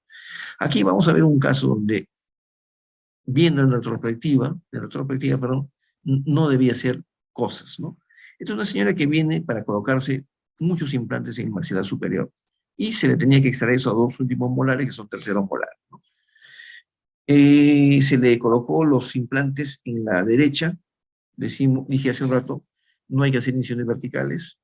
Dice, doctor, buenas noches, ¿cómo podemos determinar cuánto durarnos la calidad de la encía? Bueno, hay una encía queratinizada, ¿no? Con un biotipo muy queratinizado, que es gruesa, ¿no? Que es muy valiosa, que es muy buena, que permite mantener el volumen no solamente de la encía por sí misma, sino también del tejido hueso, el tejido óseo, perdón, que está subyacente, que está por debajo. Y tenemos una encía delgada, poco queratinizada, que es muy proclive a crear retracciones gingivales cuando hay dientes adyacentes, ¿no? Y si hay implantes, puede producir el descubrimiento de las roscas, pérdida del hueso y descubrimiento, exposición, perdón, de las roscas del implante. Entonces hay que analizar el biotipo de encía, si es grueso o es delgado, antes de colocar implantes, si es que vamos a colocar implantes. Y si hacemos una cirugía de dientes retenidos, hay que observar también la encía. Si es una encía poco queratinizada, hay que tener mucho cuidado o advertir al paciente que puede ocurrir o pueden ocurrir retracciones gingivales marcadas en esos dientes, ¿ya? Por si acaso. Entonces volvamos al caso. En el lado derecho, una incisión lineal, perfecto, sus implantes. En el lado izquierdo, perfecto, dos implantes, incisión lineal. Y en la parte anterior, no sé por qué se me ocurrió hacer una incisión vertical. Hasta ahora no me explico por qué lo hice. El asunto es que después de colocar los implantes y de hacer la sutura, el tejido quedó muy tenso y se produjo un tremendo hematoma, ¿no? Entonces, ¿cuál ha sido el error? Hacer una incisión vertical en una zona de dentura amplia, ¿no? O en un paciente edenturo total, es casi una total, ¿no? Porque las terceras molares iban a perderse y tenían que ser extraídos. Entonces, para sintetizar, no creo que todavía hay unas conclusiones más adelante. No se olviden entonces, quienes se han anotado todavía tienen oportunidad, eh, se pueden anotar para llevarles el libro a su domicilio, ¿no? El precio de 100 soles incluye el libro, más la entrega a su domicilio, lógicamente desde la ciudad de Lima, ¿no? Si viven en Ica, en Arequipa, le agregaremos el costo del, sí, el paciente para una idea. Agregaremos el costo del courier, ¿no? Es un libro que tiene 300 páginas y tiene cerca de 500 fotografías, de las cuales creo que solamente 10 son radiografías o tomografías. Es un estudio totalmente. Ponga en el chat, escríbeme en el chat tu nombre, por favor, y tu teléfono, tu celular, y ahí mañana, o a partir de mañana, les va a llamar la señorita Eliana, mi secretaria, con su dulce voz para coordinar con ustedes la entrega del libro, enviarles el número de cuenta, etcétera, ¿no? Sí, me ponen ahí, por favor, Dani, sí, me pones ahí, por favor. También excelente tu teléfono en el chat, ¿no? Eh, Le decía que este libro es exclusivamente clínico y tiene una primera parte que habla sobre fotografías, perdón, muestra fotografías del paciente normal, ¿no? La segunda parte describe un nuevo método, una nueva metodología, perdón, para hacer diagnóstico clínico. Y la tercera, para quienes no tienen tiempo, un atlas con full fotografías, poco texto y muchas fotografías, para que su entrenamiento o su reentrenamiento sea muy rápido, muy fácil y muy sencillo y lo tengan como una obra ¿cómo se llama? De, ¿Cómo se llama? De consulta permanente, porque es bastante sencillo, porque a mí siempre se me ocurrió lo siguiente. Cuando uno está con un paciente tiene que tratar pues de hacer las cosas rápidas, revisar rápidamente ¿cómo se llama? La patología y tratar de dar el diagnóstico lo más rápido posible siempre que se pueda, ¿no? Como conclusiones, el día de hoy, ¿no? Mientras van escribiendo su número telefónico para quienes tengan interés en el libro, eh, la primera conclusión, un colgajo amplio, tiene una buena visibilidad que nos va a ayudar durante la cirugía.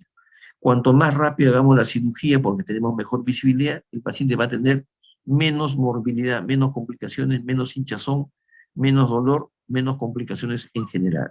La incisión, ya saben, tiene que ser un trazo único. Disculpen que me he comido la tilde en incisión.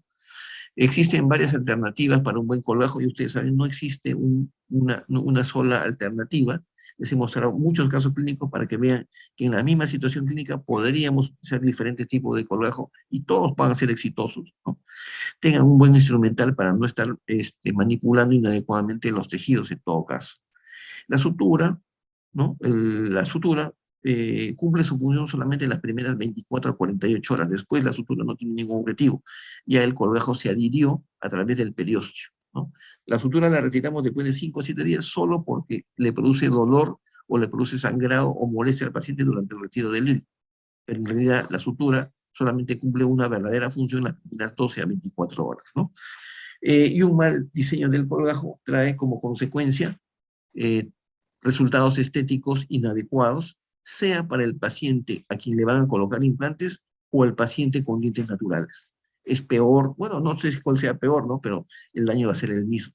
Entonces, la elaboración, el diseño, perdón, de un buen colgajo les va, si no asegurar, pero por lo menos le va a dar tranquilidad de que las complicaciones que se puedan presentar van a ser mínimas o van a poder ser manejables, ¿no? A nadie le gusta que le hagan una pisectomía y termine con retracción gingival. A nadie le gusta que le hagan una extracción de un tercer molar y termine perdiendo el segundo molar porque la incisión no fue adecuada. A nadie le gusta que le hagan la extracción de un tercer molar, le hagan una incisión y quede con parestesia del nervio lingual. A nadie le gusta que le hagan una incisión. El día de hoy he visto una, no sé si estará la colega, amiga, la doctora, retiró, perdón, le colocó a un paciente un botón, ¿cómo le llama esto? Un tornillo, ¿no? Un implante de ortodoncia en la zona molar, en la primera molar. Y el tornillo ya no le sirvió, no sé qué sirvió, se lo retiró con anestesia local, y para mala suerte, una bacteria se metió y le produjo un flemón que lo llevó al hospital al paciente. La doctora muy correcta, muy preocupada por el paciente, lo acompañó, hizo seguimiento al paciente, lo trató el tratamiento. Y el hospital donde le hicieron, es un hospital docente muy reconocido, no voy a mencionar el nombre por cuestión de ética, le hicieron un drenaje por boca. Pero la incisión que le hicieron, la realizaron muy cerca del nervio mentoniano. Le hicieron una incisión, clase de incisiones el día de hoy, muy próxima al agujero mentoniano, porque no se dieron cuenta, seguramente no revisaron la panorámica, por lo menos, antes de hacer la incisión. Porque seguramente la teoría dice, no es que seguramente, sino que dice, que el agujero mentoniano se encuentra generalmente entre el ápice del primer y segundo premolar. Pregunta de examen. Pero eso es solamente en el 55% de los casos. En el otro 45%, que es un montón, puede estar por distal del ápice del segundo premolar. Puede estar, y he visto varios casos, no pocos, varios casos, en los cuales el agujero mentoniano está a nivel de la raíz mesial del primer molar. Entonces no podemos actuar solamente porque la teoría dice, porque la evidencia científica dice, ¿no? Porque el porcentaje dice, ¿no? Como digo al paciente, el 99% de los casos ocurre esto, pero tú puedes ser el 1% y puede ocurrir N cosas. Entonces le hicieron una incisión en la zona adyacente a los premolares y el paciente terminado con una parestesia del labio inferior, ¿no? Felizmente tiene solución, ¿no? Pero eso es porque actuamos de manera mecanizada, nos rutinizamos, nos olvidamos de ciertos parámetros básicos. ¿Cuál es la primera recomendación o conclusión o tip del día de hoy? Que no existen dos pacientes iguales. Y como no existen dos pacientes iguales, tampoco existen dos colgajos o incisiones que puedan servir necesariamente para la misma zona. Un paciente puede tener un caso, perdón, puede tener la opción de varios tipos de incisión y ustedes tendrán que decidir cuál es la mejor incisión, cuál es el mejor diseño para obtener el mejor resultado en menos tiempo y con menor daño al paciente. Acabadas esas recomendaciones, no sé si hay alguna pregunta, algún comentario de parte de ustedes, con todo gusto, con todo cariño. Doctorcito, buenas noches, Juan La José voz Bedriñana, inconfundible tu de mi amigo. gran amigo Juan José. Bedriñana, ¿cómo ¿Cómo está, estás, doctor? hermano? Una Gusto de consulta. escuchar. Dime. De igual manera, doctorcito, influye mucho, repercute mucho el tipo eh, de, de bisturí, digamos, un 11 o un 15 en cualquier tipo de colgajo. Ah, muy buena pregunta. Hay diferentes tipos de hojas de bisturí. Nosotros usamos generalmente la 15, ¿no? La 15C se utiliza mucho para hacer incisiones cerca a la zona cervical. La hoja de bisturí número 12 se utiliza para hacer incisiones en la zona distal, ¿no? De un diente, por ejemplo, premolar, que sea, hay una zona dentro, una posterior, extremo libre inferior, y el premolar es el último diente. Cuando queremos hacer una incisión festoneada en la parte distal del premolar, la única forma de hacer una buena incisión, o una de las formas, es utilizando una hoja número 12. Pero también hay Dos, bisturís que se doblan, que se gradúan. flexibles, Pues, flexible. flexibles. No es flexible, se doblan. O sea, se desatornilla y se gira. Tiene varias posiciones. En ese caso, si tenemos ese mango bisturí número 3, podríamos usar la hoja número 15, ¿no? 15A, que es la que usamos, o la 15C. La hoja número 11 se utiliza para drenajes o para incisiones en zonas rectas expuestas. Entonces, no existe una sola hoja de bisturí para todo, sino existen varias hojas de bisturí de acuerdo a qué tan precisos, ¿no? Qué tan precisos podamos ser con la incisión, ¿no? Cuando yo dicto clases o dicto cursos en grupos de doctores que son periodoncistas, yo le digo siempre en broma, que me perdonen los periodoncistas por algunas cosas que hago, ¿no? Porque a veces uno tiene la costumbre de hacer todo con una hoja de bisturí, pero tenemos que acostumbrarnos a utilizar diferentes hojas de bisturí. Eso sí, siempre del mango número 3, ¿no? Las que son del 10 hasta el 19, ¿no? Los que tienen número 1 adelante. Sí, sí, sí, sí. Y el hilo de sutura ya depende también de otros casos. El hilo de sutura, 5 ceros adelante, 4 ceros atrás. 5 ceros adelante, 4 ceros atrás. Zona retromolar, 4 ceros, no 3 ceros, 4 ceros. Y aguja redonda. No tenemos que utilizar la aguja triangular que deja una herida muy grande. Doctor dice, esa traumática, dice, ¿no? Traumática la redonda. Estaba hablando la doctora de avivar la papila. Se refiere a que se busca en algunos casos al momento antes de hacer el suturado, el avivar los márgenes, quiere decir eliminar el epitelio en una zona determinada del tejido para que haya tejido cruento y para que al momento de colocar el colágeno en su lugar, reposicionar el colágeno, este tejido cruento haga contacto con otro tejido cruento que corresponde al hueso o al cuello anatómico del diente o a otro tejido blando. A eso se refiere con avivar los márgenes. Listo, doctor, gracias. Janet, creo que tenía una pregunta, está levantando la mano, que de pronto, con toda confianza.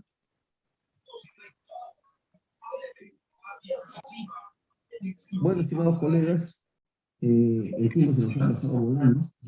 A pesar que es un tema bastante común, ¿no? Transversal, como decimos en educación, es un tema de todos los días y todos los días tenemos N pacientes, ¿no? Espero que lo que hemos conversado el día de hoy les sea de mucha utilidad y nuestra amistad nunca va a terminar, por eso que este WhatsApp que hemos creado para el curso va a seguir funcionando indefinidamente, nos van a permitir para enviarles información no solamente de las actividades que realizamos, sino también que regularmente compartimos enlaces de videos que tenemos nosotros, que son videos hechos en casa, como decimos, ¿no? De HD, que lo compartimos a través del YouTube y le mandamos el enlace para que siempre estén informados de algún tema. Y si tienen algún comentario o si tienen alguna consulta de algún paciente, pues con toda confianza lo hacen a través del WhatsApp del grupo, o si quieren, ¿no? Si desean, lo voy a colocar en el chat. Mi celular personal es medio diabólico, dicho sea de paso, es el 999-666-709, ¿no? Repito, el 999-666-709, en el cual se pueden comunicar con con toda comodidad. Sí, Daniel, lo voy a poner en el grupo de WhatsApp para estar en contacto permanente y voy a colocar también el número de mi correo electrónico, aunque ya pues, estamos en el tiempo que ya el correo electrónico es más bien para mandar contenidos más que comunicarnos. El WhatsApp, la WhatsAppeada, como dicen los muchachos, es fundamental en estos tiempos. Bueno, autores, que tengan muy buenas noches y ya nos estamos viendo en cualquier momento. Todavía no le deseo felices fiestas patrias porque todavía faltan muchas cosas y ojalá nuestro país, para bien de todos nosotros, se tranquilice y que vaya para bien, que es lo que todos nosotros queremos para nuestra profesión y también para nuestro país, que al final de cuentas nosotros somos peruanos, además de ser buenos odontólogos, ¿eh? Muy buenas noches y nos estamos viendo en cualquier otra oportunidad. Y felicitaciones para los tres que escribieron.